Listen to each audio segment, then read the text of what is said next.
অভিনয় ছেড়ে রাজনীতিতে নেমেই চমক দেখালেন ভারতের দক্ষিণী সিনেমার সুপারস্টার থালাপতি বিজয়। মাত্র ২ বছর আগে দল গঠন করে প্রথমবারের মতো বিধানসভা নির্বাচনে অংশ নিয়েই বাজিমাত করেছে তার দল টিভিকে।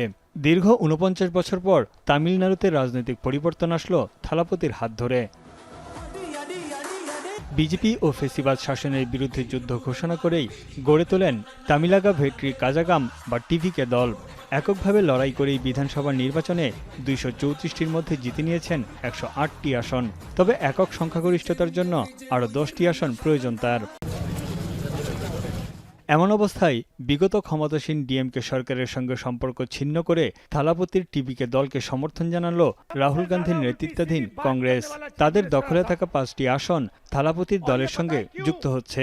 এছাড়া সিপিআই, সিপিএম এবং ভিসিকে দলের প্রত্যেকের ২টি করে আসনও টিভিকে দলকে সমর্থন জানাচ্ছে। নোভা এলইডি টিভি, ঝকঝকে ছবি, নিখুঁত শব্দ, ৫ বছরের ওয়ারেন্টি। নোভা মানে সঠিক মান, নিশ্চিত সেবা।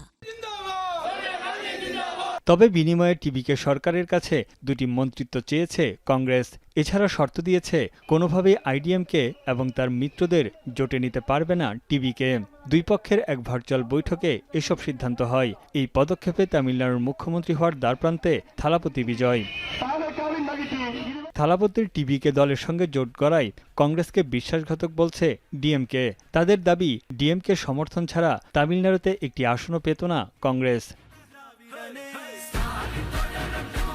এখন সরকার গঠনের জন্য টিভিকে দলকে আনুষ্ঠানিকভাবে গভর্নরের কাছে আবেদন জানাতে হবে।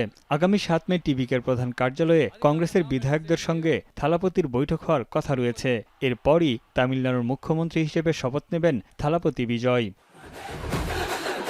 তানভীর চনি, এখন বিশ্ব।